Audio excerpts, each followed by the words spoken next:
toch bij parte financiële, dus autoriteiten worden gefinancierd door de landsbegroting.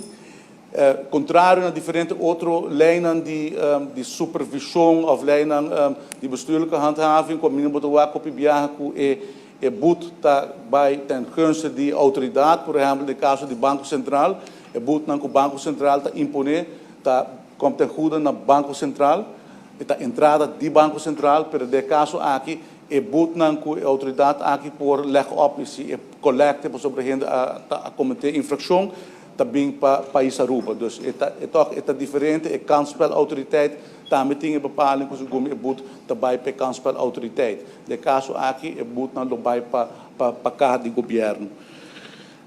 Senhor Presidente, isso aqui basicamente está a explicação que eu quero dar over a implementação da Aruba Fair Trade Authority. Eu quero não se chega a tomar seu tempo, para nós temos autoridade que cumpre com a regra internacional e dentro de pouco a comunidade vai ter a presença de autoridade também da comunidade. Então, vai ter uma sessão de informação sobre essa parte que agora que é importante para a conscientização do consumidor e do comerciante com a autoridade aqui vai funcionar.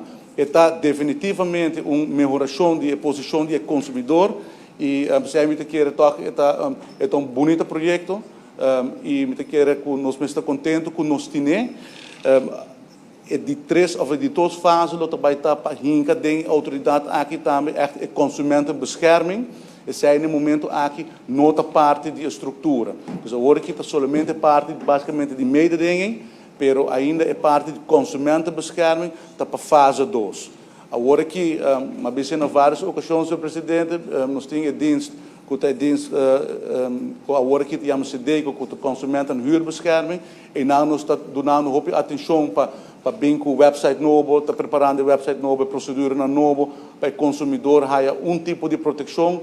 Também nós estamos bezig, trabalhando na implementação do consumentenbond. Zij natuurlijk in fase transitória, sobre no momento que a autoridade está completamente operacional e parte de mededinging está up and running. A next fase está a proteção do consumidor. Assim está na Holanda também, que o consumentenbescherming também bouwt.